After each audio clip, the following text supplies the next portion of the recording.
In acqua la quinta serie, presentiamo la quarta, Tommaso Townsend 1, Mattia Scarpa 2, Luca Belviglieri alla 3, Lorenzo Dalla Torre in 4, Alessio Fiorucci 5, Riccardo Marcon 6, Edoardo Bidoccia 7, Simone Porcari 8.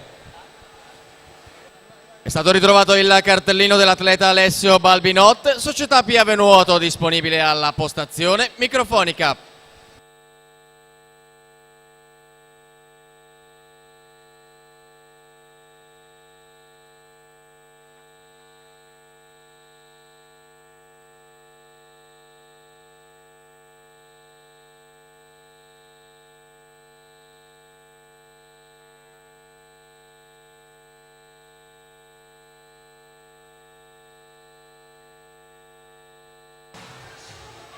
E si completa anche questa serie 5 con Franco Salvador 55.